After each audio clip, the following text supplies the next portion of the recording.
සුබ දවසක් යාළුවනි. Intvaria channel එකට ඔබ සැම සාදරයෙන් පිළිගන්නවා. අද අපි කතා කරන්නේ අපේ laptop එක හරි desktop එක හරි අපේ data connection එකට connect කරපු ගමන් විශාල ප්‍රමාණයෙන් data ඉවර වෙන්නේ කියලා. මේකට විවිධ හේතු තියෙනවා. ඒකේ ප්‍රධානතම හේතුව තමයි Windows update වෙන එක. ඒ කියන්නේ Microsoft සමාගම විසින් ඔවුන්ගේ වාර්ෂිකව හෝ මාසිකව ලබා දෙන යාවත් කාලින කිරීම මගින් අපේ data connection එකේ තියෙන data ඉවර වෙනවා. අපිට මේ data connection එකේ මෙහෙම data ඉවර වෙන එක නවත්තා ගන්න පුළුවන්. ඒක Microsoft සමාගම විසින්ම දුන්න විවිධ ක්‍රියාමාර්ග වලින් කරන්න පුළුවන්. සමහර කට්ටිය මේකට third party softwares භාවිතා කරනවා. ඒ මගින් අපිට Microsoft සමාගමයි අපේ OS එකයි අතර තියෙන සම්බන්ධය සියලුම ආකාරයෙන් නැති වෙනවා.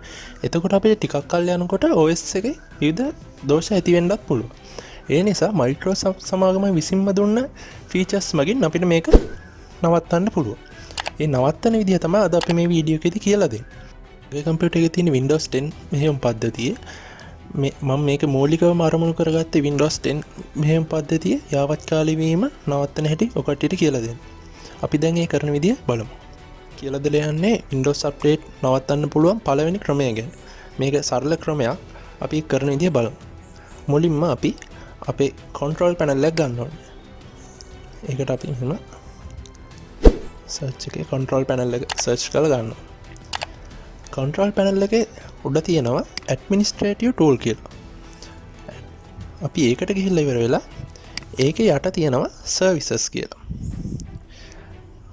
services කියන tab එක open වුණාම අපි ඒකේ පල්ලට ගිහිල්ලා ඒකේ යටම තියෙනවා Windows update කියලා. ඔකට පේනවා ඒක running කියලා වැටලා තියෙනවා. ඒ කියන්නේ Windows update run වෙනවා. අපි ඒක ඩබල් ක්ලික් කරලා ඉවරලා අපි දැන් ඒ රන් වෙන එක නවත්තන්න ඕන. මේ විදිහට ස්ටොප් කරනවා.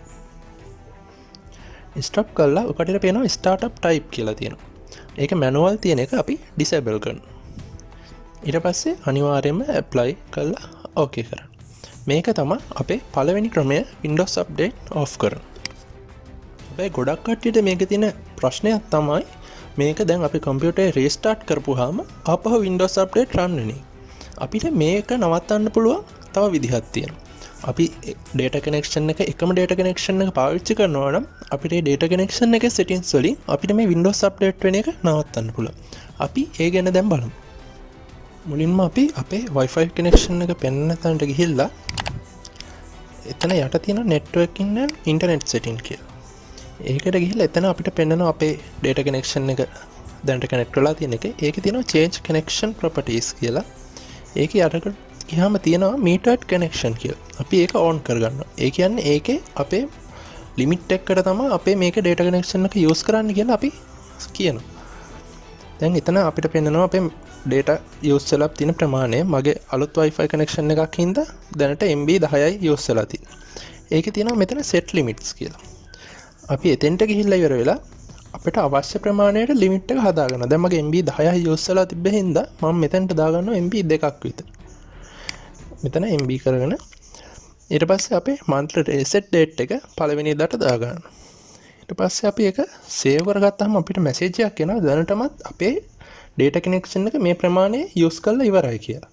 ඒ කියන්නේ ලිමිට් එක පැනලා. දැන් අපිට එතකොට මෙතනින් එහාට අපේ data use වෙන්නේ නැහැ මේකට.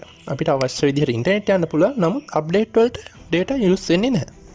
මම ඒ කලින් සඳහන් කර ආකාර දෙකටම අපිට මේ Windows auto update වෙන එක නවත්තන්න පුළුවන්. එතකොට අපේ විශාල data ප්‍රමාණයක් ඉතුරු වෙනවා.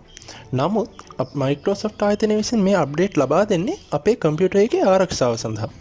ඒ කියන්නේ මෙහෙයුම් පද්ධතිය ආරක්ෂා කර ගැනීම. සාමාන්‍යයෙන් මේ ඔවුන්ගේ security update මගින් අපේ කම්පියුටර් එකට virus මේ එන එක වුණත් වළක්වන්න ඔවුන්ට හැකියාව තියෙනවා. ඒ නිසා මම නම් නිර්දේශ කරන්නේ මේ update off කරනවට වඩා මේ Windows update නියමිත ආකාරයට install කරගත්තොත් අපේ data උනත් ආරක්ෂා කරගන්න අපිට හැකියාව තියෙනවා. අපිව subscribe කරලා නැත්නම් දැන්ම subscribe කරන්න. bell icon එකත් click කරන්න. එතකොට අපි අලුත් වීඩියෝ එකක් දාපු ගමන් ඔකට notification එකක් එයි. මෙවැනි තවත් අලුත් වීඩියෝ වලින් නැවත හම්බෙමු. සුබ දවසක්.